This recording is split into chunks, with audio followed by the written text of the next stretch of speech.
धोखेबाज स्त्री की पहचान 90% लोग नहीं जानते। नमस्कार मित्रों, स्वागत है आप सभी दर्शक भाइयों का हमारे YouTube चैनल ज्ञान दर्पण में। मित्रों, किसी ने कमाल की बात कही है, कभी कभी जीवन में हम चेहरों से धोखा खा जाते हैं। जो मुस्कान हमें सच्चाई लगती है और वही सबसे बड़ा भ्रम होती है। मित्रों, इससे पहले कि हम इस वीडियो में गहराई से खो जाएं, मैं आपसे एक सवाल पूछना चाहता हूं। क्या आपने कभी अपने जीवन में किसी ऐसे व्यक्ति से मुलाकात की है जिसने आपके भरोसे को तोड़ा हो? क्या आपने कभी किसी ऐसे रिश्ते में खुद को पाया है जहां आपको लगे कि आपका साथी आपके साथ पूरी तरह से ईमानदार नहीं है? अगर हां, तो यह आपके लिए बहुत जरूरी है कि आप इस वीडियो को अंत तक जरूर देखें, क्योंकि धोखा, चाहे वो किसी भी रूप में हो, आपके जीवन को बर्बाद कर सकता है। ये न केवल आपके दिल को चोट पहुंचाता है, बल्कि आपके आत्मविश्वास को, आपके विश्वास को और आपके भविष्य को भी प्रभावित करता है। इसलिए दोस्तों, आज हम चाणक्य नीति की मदद से आपको ये समझाएंगे कि कैसे एक धोखेबाज स्त्री को पहचाना जा सकता है, ताकि आप अपने जीवन को सही दिशा दे सकें। तो आइए दोस्तों, बात करते हैं आज की खास वीडियो की। प्रिय दर्शकों, धोखेबाज स्त्री की पहचान चाणक्य ने अपनी नीतियों में यह स्पष्ट रूप से बताया है कि एक धोखेबाज व्यक्ति, चाहे वो पुरुष हो या स्त्री, कुछ खास लक्षणों से पहचाना जा सकता है। लेकिन आज हम खास तौर पर स्त्रियों की बात करेंगे, क्योंकि ये विषय आपके लिए बहुत महत्वपूर्ण हो सकता है। चाणक्य ने कहा है कि एक धोखेबाज स्त्री की पहचान उसके व्यवहार, उसकी बातों और उसके कार्यों से की जा सकती है। तो आइए लक्षणों को एक एक करके समझते हैं। मेरे भाइयों, पहला लक्षण है असामान्य व्यवहार। चाणक्य जी कहते हैं कि एक धोखेबाज स्त्री का व्यवहार सामान्य नहीं होता। वह अक्सर ऐसी बातें करती है जो संदेह पैदा करती है। उदाहरण के लिए, अगर आपकी पत्नी या साथी अचानक से अपने रूटीन में बदलाव करने लगे, बिना किसी ठोस कारण के देर रात तक बाहर रहे या फिर अपने फोन को लेकर बहुत ज्यादा सतर्क हो जाए, तो ये एक संकेत हो सकता है। चाणक्य जी कहते हैं कि जब कोई व्यक्ति अपने व्यवहार को छुपाने की कोशिश करता है, तो वो अनजाने में कुछ ऐसे संकेत देता है जो इसके इरादों को उजागर कर देते हैं। इसलिए आपको अपने साथी के व्यवहार पर नजर रखने की जरूरत है। दोस्तों, दूसरा लक्षण है झूठ बोलना। चाणक्य ने कहा है कि धोखा और झूठ एक ही सिक्के के दो पहलू हैं। एक धोखेबाज स्त्री अक्सर छोटी छोटी बातों में भी झूठ बोलती है। वो अपने झूठ को छुपाने के लिए और ज्यादा झूठ बोलती है और धीरे धीरे ये एक आदत बन जाती है। उदाहरण के लिए, अगर आपकी पत्नी आपसे ये कहे कि वो अपने दोस्तों के साथ थी, लेकिन बाद में आपको पता चले कि वो वहां नहीं थी, तो ये एक बड़ा संकेत है। चाणक्य जी कहते हैं कि झूठ बोलने वाला व्यक्ति कभी भी लंबे समय तक अपने झूठ को छुपा नहीं सकता। इसलिए आपको अपनी पत्नी या साथी की बातों पर ध्यान देना चाहिए। अगर आपका बार बार झूठ पकड़ा जाए, तो यह धोखे का एक बड़ा संकेत हो सकता है। दोस्तों, तीसरा लक्षण है भावनात्मक दूरी। चाणक्य नीति में कहा गया है कि एक धोखेबाज स्त्री अपने साथी से भावनात्मक रूप से दूर होने लगती है। वो आपके साथ पहले की तरह खुलकर बात नहीं करती, आपके साथ समय बिताने में रुचि नहीं दिखाती और अक्सर बहाने बनाकर आपसे दूरी बनाए रखती है। ये दूरी धीरे धीरे बढ़ती जाती है और एक समय ऐसा आता है जब आप दोनों के बीच कोई भावनात्मक जुड़ाव नहीं रहता। चाणक्य कहते हैं कि रिश्ते की नींव विश्वास और प्रेम पर टिकी होती है। अगर ये नींव कमजोर हो जाए तो रिश्ता टिक नहीं सकता। इसलिए अगर आप अपने रिश्ते में ये दूरी महसूस कर रहे हैं, तो आपको सतर्क होने की जरूरत है। मेरे भाइयों, चौथा लक्षण है दूसरों की अति प्रशंसा। चाणक्य कहते हैं कि एक धोखेबाज स्त्री अक्सर अपने साथी की तुलना में दूसरों की ज्यादा तारीफ करती है। वो बार बार किसी और की खूबियों को आपके सामने लाती है और आपको ये महसूस कराती है कि आप उसके लिए काफी नहीं हैं। ये एक मनोवैज्ञानिक हथकंडा है जिसका इस्तेमाल वो अपने धोखे को जायज ठहराने के लिए करती है। उदाहरण के लिए, जैसे अगर आपकी पत्नी बार बार अपने किसी पुरुष मित्र की तारीफ करे और आपको ये कहे कि वो कितना अच्छा है, कितना समझदार है और आप उसकी तरह क्यों नहीं हैं, तो ये एक बड़ा संकेत है। चाणक्य कहते हैं कि एक सच्चा साथी कभी भी अपने पार्टनर की तुलना किसी और से नहीं करता। मेरे भाइयों, पांचवा लक्षण है अनावश्यक गुस्सा और चिड़चिड़ापन। चाणक्य नीति में यह बताया गया है कि एक धोखेबाज स्त्री अक्सर छोटी छोटी बातों पर गुस्सा करती है और चिड़चिड़ी हो जाती है। इसका कारण यह है कि वो अपने अपराध बोध को छुपाने की कोशिश करती है। जब वो आपके साथ होती है, तो उसे लगता है कि आप उसके धोखे को जान जाएंगे और इस डर से वो गुस्से का सहारा लेती है। उदाहरण के लिए, जैसे अगर आप उससे एक साधारण सवाल पूछते हैं, जैसे कि आज तुम कहां थी, और वो इस सवाल पर भड़क जाए, बिना किसी कारण के आप पर चिल्लाने लगे, तो ये एक संकेत हो सकता है। चाणक्य जी कहते हैं कि सच्चाई में जो लोग विश्वास रखते हैं, वे कभी भी सवालों से डरते नहीं। दोस्तों, छठा लक्षण है गुप्त व्यवहार। चाणक्य जी कहते हैं कि एक धोखेबाज स्त्री अपने व्यवहार को गुप्त रखने की कोशिश करती है।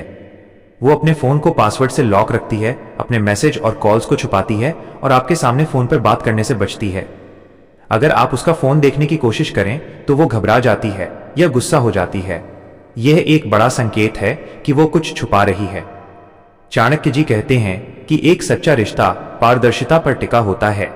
अगर आपका साथी आपसे कुछ छुपा रहा है तो यह विश्वास की कमी का संकेत है। 7वां लक्षण है अनावश्यक खर्च। चाणक्य नीति में यह बताया गया है कि एक धोखेबाज स्त्री अक्सर अनावश्यक खर्च करती है और ये खर्च अपने धोखे को छुपाने के लिए करती है। उदाहरण के लिए, अगर आपकी पत्नी अचानक से महंगे कपड़े, गहने या मेकअप पर ज्यादा खर्च करने लगे और आपको ये समझ ना आए कि ये पैसा कहां से आ रहा है या क्यों खर्च हो रहा है, तो ये संकेत हो सकता है। अब तक हमने 7 ऐसे लक्षणों के बारे में दोस्तों बात की जो एक धोखेबाज स्त्री को पहचानने में आपकी मदद कर सकते हैं। लेकिन मेरे भाइयों, यहां एक बात समझना बहुत जरूरी है। इन लक्षणों को देखकर तुरंत निष्कर्ष पर नहीं पहुंचना चाहिए। हर व्यक्ति का स्वभाव अलग होता है और हो सकता है कि आपका साथी इनमें से कुछ व्यवहार बिना किसी गलत इरादे के दिखा रहा हो। इसलिए आपको बहुत समझदारी और धैर्य के साथ इन संकेतों को परखना होगा। चाणक्य कहते हैं कि किसी भी निर्णय पर पहुंचने से पहले हमें पूरी तरह से सुनिश्चित होना चाहिए, क्योंकि ये गलत निर्णय आपके रिश्तों को हमेशा के लिए तोड़ सकता है। अब सवाल यह है कि अगर आपको लगता है कि आपका साथी धोखा दे रहा है तो आपको क्या करना चाहिए। चाणक्य नीति हमें उस मामले में भी मार्गदर्शन देती है। सबसे पहले आपको शांत रहना चाहिए। गुस्से में आकर कोई फैसला न लें, क्योंकि गुस्सा आपके विवेक को प्रभावित करता है। उसके बाद आपको अपने साथी से खुलकर बात करनी चाहिए। उसे बताइए कि आपको क्या परेशान कर रहा है और उससे स्पष्ट जवाब मांगें। अगर आपका साथी सच्चा है तो वो आपके सवालों का जवाब देगा और आपकी शंकाओं को दूर करेगा। लेकिन अगर वो टालमटोल करता है, गुस्सा करता है या फिर झूठ बोलता है, तो आपको और सतर्क होने की जरूरत है। दूसरा कदम है सबूत जुटाना। चाणक्य कहते हैं कि बिना सबूत के किसी पर इल्जाम नहीं लगाना चाहिए। इसलिए आपको अपने संदेह को दूर करने के लिए कुछ ठोस सबूत जुटाने होंगे। ये सबूत उसके फोन, मैसेज, कॉल रिकॉर्डिंग या फिर उसके व्यवहार से जुड़े हो सकते हैं। लेकिन यहां एक बात का ध्यान रखें, आपको उसकी निजता का सम्मान करना चाहिए। बिना उसकी अनुमति के उसका फोन चेक करना या उसकी जासूसी करना गलत हो सकता है। इसलिए इस मामले में बहुत सावधानी बरतें। तीसरा कदम है सलाह लेना। चाणक्य जी कहते हैं कि जब हम किसी संकट में होते हैं तो हमें अपने से बड़े और अनुभवी लोगों की सलाह लेनी चाहिए। आप अपने माता पिता, किसी करीबी दोस्त या फिर किसी विश्वसनीय रिश्तेदार से इस बारे में बात कर सकते हैं। वे आपको सही सलाह दे सकते हैं और आपको यह समझने में मदद कर सकते हैं कि क्या करना सही होगा। चौथा कदम है अपने रिश्ते का मूल्यांकन करना। चाणक्य जी कहते हैं कि हमें समय समय पर अपने रिश्तों का मूल्यांकन करना चाहिए। आपको यह सोचना चाहिए कि क्या यह रिश्ता आपके लिए सही है, क्या आपका साथी आपके विश्वास के लायक है। अगर आपको लगता है कि आपका साथी बार बार धोखा दे रहा है और वो अपनी गलतियों को सुधारने के लिए तैयार नहीं है, तो आपको कठोर निर्णय लेने की जरूरत हो सकती है। चाणक्य जी कहते हैं कि एक जहरीला रिश्ता आपके जीवन को बर्बाद कर सकता है। इसलिए अपने आत्मसम्मान को सबसे ऊपर रखें। अब मैं आपको एक छोटी सी दोस्तों कहानी सुनाना चाहता हूं जो इस विषय से संबंधित है। मेरे भाइयों, एक दोस्त था जिसका नाम था विजय। विजय की शादी को 5 साल हो चुके थे और शुरुआत में उसका वैवाहिक जीवन बहुत खुशहाल था। लेकिन पिछले 1 साल से उसने अपनी पत्नी के व्यवहार में बदलाव देखा। उसकी पत्नी अक्सर देर रात तक बाहर रहने लगी, अपने फोन को लेकर बहुत सतर्क रहने लगी और विजय से बेवजह झगड़ा करने लगी। विजय को शक हुआ कि कुछ गलत हो रहा है। उसने अपनी पत्नी से इस बारे में बात करने की कोशिश की, लेकिन हर बार उसे गुस्सा ही मिला। आखिरकार विजय ने चाणक्य नीति की मदद ली। उसने अपनी पत्नी के व्यवहार को गौर से देखा और कुछ सबूत जुटाए। उसे पता चला कि उसकी पत्नी का किसी और पुरुष के साथ संबंध था। ये जानकर विजय को बहुत दुख हुआ, लेकिन उसने हिम्मत नहीं हारी। उसने अपनी पत्नी से अलग होने का फैसला किया और आज वो एक नई जिंदगी जी रहा है। यह कहानी हमें यह सिखाती है कि धोखे को पहचानना और उसका सामना करना कितना जरूरी है। चाणक्य जी कहते हैं कि जो लोग अपने आत्मसम्मान को सबसे ऊपर रखते हैं वे कभी भी हार नहीं मानते। इसलिए अगर आपको लगता है कि आपका साथी धोखा दे रहा है तो आपको साहस के साथ उसका सामना करना चाहिए। अब बात करते हैं कि धोखे से कैसे बचा जा सकता है। तो मेरे भाइयों, चाणक्य नीति हमें इस मामले में भी कई उपयोगी सुझाव देती है। सबसे पहला सुझाव है रिश्ते में पारदर्शिता रखें। अपने साथी के साथ खुलकर बात करें। अपनी भावनाओं को साझा करें और उसे भी ऐसा करने के लिए प्रोत्साहित करें। जब रिश्ते में पारदर्शिता होती है तो धोखे की संभावना कम हो जाती है। दूसरा सुझाव है विश्वास बनाए रखें। चाणक्य जी कहते हैं कि विश्वास ही किसी रिश्ते की नींव होता है। अगर आप अपने साथी पर भरोसा करते हैं और वो भी आप पर भरोसा करता है तो धोखे की कोई गुंजाइश नहीं रहती।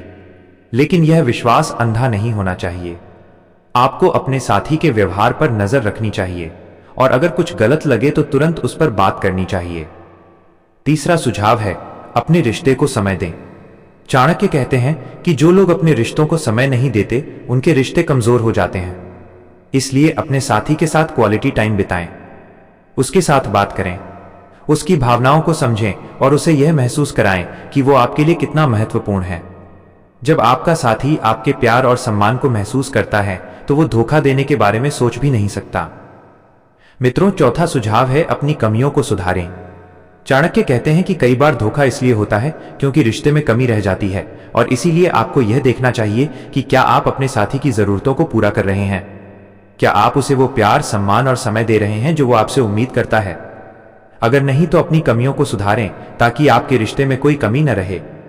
तो दोस्तों, यही थी धोखेबाज स्त्री की पहचान जो चाणक्य जी ने बताई है और वही पहचान इस वीडियो के माध्यम से आप तक मैंने पहुंचाई है। अब तो आप समझ ही चुके होंगे कि धोखेबाज स्त्री की पहचान कैसे की जा सकती है। जैसा कि चाणक्य जी ने बताया है कि आजकल धोखेबाज स्त्री की पहचान लगभग 90% लोग नहीं जानते, समझ नहीं पाते और इसीलिए वे धोखा खा जाते हैं अपनी स्त्री से या अपने सच्चे मित्र से। तो मेरे दोस्तों, अगर ये वीडियो, ये जानकारी आपको अच्छी लगी है, समझ में आई है, तो कमेंट बॉक्स में अपनी कीमती राय अवश्य दीजिएगा। इतना समय देने के लिए आप सभी को बहुत बहुत धन्यवाद। मिलते हैं अगली वीडियो में किसी और चर्चा के साथ। सभी बंधु दर्शक भाइयों के लिए बहुत बहुत धन्यवाद। जय श्री कृष्णा। नमस्कार।